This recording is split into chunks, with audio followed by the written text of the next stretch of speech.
ছাত্ৰ-ছাত্ৰীসকল তোমালোক সকলোকে মোৰ ইউটিউব চেনেল কেডিছ জ্ঞানলৈ স্বাগতম জনাইছোঁ। আজিৰ ভিডিঅ'ত মই তোমালোকলৈ আগবঢ়াব লৈছোঁ অনুশীলনী 8.4ৰ কিছুমান ইম্পৰ্টেণ্ট কুৱেশ্যনছ।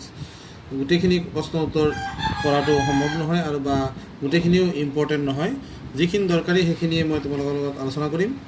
তো ফাৰ্ষ্ট আৰম্ভ কৰিব লৈছোঁ কুৱেশ্যন নম্বৰ 3ৰ পৰা, য'ত পাঠটো আৰম্ভ কৰাৰ আগতে আমাক দিয়া কেইটামান সূত্ৰ, বিশেষকৈ তিনিটা সূত্ৰ আমি মনত ৰাখিব লাগিব যে cos square a plus sin square a equals to 1, আৰু নম্বৰ 2 আছে 1 plus tan square a equals two sec square a, আৰু third cot square a plus 1 equals to cosec square a। এই তিনিটা যদি আমি মনত ৰাখোঁ তেতিয়াহ'লে ইয়াত থকা প্ৰশ্নসমূহৰ উত্তৰ কৰিবলৈ আমি সহজ পাম। এতিয়া 3 নম্বৰৰ একটো কৈছে মান নিৰ্ণয় কৰা, য'ত দিয়া আছে sin square 63 degree plus sin square 27 degree divided by cos square 17 degree plus cos square 73 degree. ওপৰৰ পাৰ্টটো চোৱা, sin square 63 degree plus sin square 27 degree, 63 প্লাছ 27 কৰিলে আমি 90 পাম। চ' মই এইটো কি কৰিম, sin স্কুৱেৰ ইয়াক লিখি দিম 90 ডিগ্ৰী মাইনাছ 27 ডিগ্ৰী। কিয় লিখি দিছোঁ, আগৰ অনুশীলনীত তোমালোকে গম পোৱা যে sin 90 মাইনাছ a মানে cos হৈ যায়, গতিকে সেইকাৰণে ইয়াক cosলৈ ৰূপান্তৰিত কৰিবলৈ আমি sin square 63 ডিগ্ৰীক 90 degree minus 27 degree বুলি প্ৰকাশ কৰিছোঁ। এইটো প্ৰকাশ কৰাৰ লগে লগে তলতো আমি এনেকুৱা ধৰণৰ এটা কাম কৰিম, য'ত cos 17 ডিগ্ৰী আছে তাত আমি লিখিম 90 ডিগ্ৰী মাইনাছ 73 ডিগ্ৰী। লিখাৰ লগে লগে আমি কি পাম তোমালোকে গম পাবা। আৰু ইয়াত চোৱা cos স্কুৱেৰ 73 ডিগ্ৰী দিয়া আছে।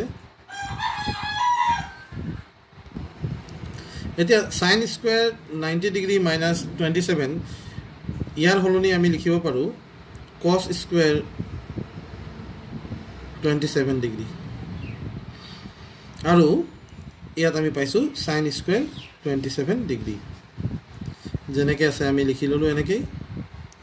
ইয়াত চোৱা cos square 90 degree minus 73 degree, ইয়াক যদি আমি চাইনত প্ৰকাশ কৰোঁ তেতিয়া হ'ব sin স্কুৱেৰ 73 ডিগ্ৰী প্লাছ ইয়াত আমাৰ আগৰ পৰা cos স্কুৱেৰ 73 ডিগ্ৰী আছিলে। এতিয়া চোৱা 1 নম্বৰ যিটো মই ফৰ্মুলা লিখিছিলোঁ cos square a plus sin square a equals to 1, তাৰ মানে মই চোৱা ওপৰত cos square 27 degree plus sin square 27 degree ইয়াৰ মানটো আমি 1 পাম। ঠিক সেইদৰে sin square 73 degree plus cos square 73 degree ইয়াৰ মানো আমি কি পাম, 1 পাম। চ' 1/1 মানে আমি এনচাৰ পাই গ'লোঁ 1। ইয়াৰ অংকটোৰ উত্তৰ হৈ গ'ল 1। তো 1 নম্বৰ প্ৰশ্নটো যিদৰে কৰিছোঁ 2 নম্বৰ প্ৰশ্নটো তুমি ঠিক সেইদৰে কৰিব পাৰা। 2 নম্বৰ প্ৰশ্নটো চোৱা কি দি আছে।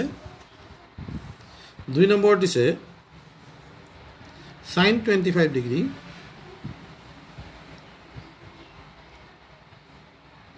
cos 65 degree plus cos 25 degree sin 65 degree.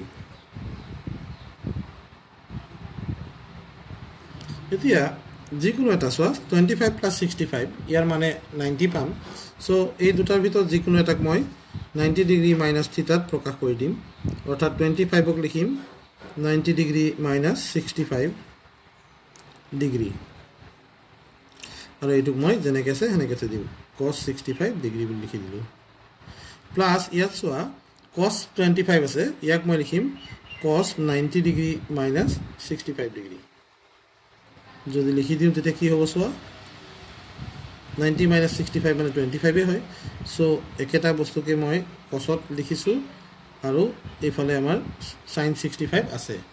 এতিয়া এইটো লিখাৰ লগে লগে চোৱা sin 90 ডিগ্ৰী মাইনাছ 65 মানে আমি পাই যাম cos 65 ডিগ্ৰী, আৰু ইয়াতো cos 65 ডিগ্ৰী আছিলে, গতিকে আমি কি লিখি দিম cos 65 ডিগ্ৰী কিন্তু স্কুৱেৰ হৈ যাব। কিয় কাৰণে ইয়াতো cos এটা ওলাব, ইয়াতো cos ওলাব, cos ইনটু cos স্কুৱেৰ হৈ গ'ল।